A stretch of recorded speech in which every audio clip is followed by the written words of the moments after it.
দেখতে দেখতে 7টি রোজা শেষ হয়ে গেল। গতকালকে সপ্তম রোজার সেহরি খাচ্ছিলাম।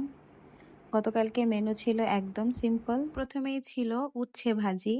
উচ্ছেটা যেহেতু একটু বেশি তেতো, তাই আমি এতে বেশি করে পেঁয়াজ দিয়েছি মোটা মোটা করে কেটে। আমার মনে হয় একটু বেশি করে পেঁয়াজ দিলে উচ্ছের তেতোটা অনেকটাই কমে যায়। এর পরের আইটেম ছিল আর মাছ ভুনা। বেশি করে টমেটো দিয়ে আর মাছটা রান্না করা হয়েছিল।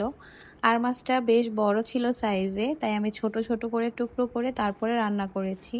এই মাছটা আমার তেমন পছন্দের না, যদিও আনা হয়েছে তাই রান্না করেছি প্লাস খাচ্ছিও, কারণ ফেলে তো দিতে পারবো না, খেতেই হবে। কিন্তু ছোটবেলা থেকে এই মাছটা আমি তেমন একটা পছন্দ করি না, তাই যখনই রান্না করি বেশ ভালো মতো ভেজে তারপর বেশি করে মশলা, পেঁয়াজ, টমেটো দিয়ে বেশ ঝাল ঝাল করে ভুনা করি। সেহরিতে আমরা কেউই তেমন কিছু খেতে পারি না, তাই খুব কম আইটেম রাখার চেষ্টা করি। আলহামদুলিল্লাহ, এই ছিল আমার সেহরি।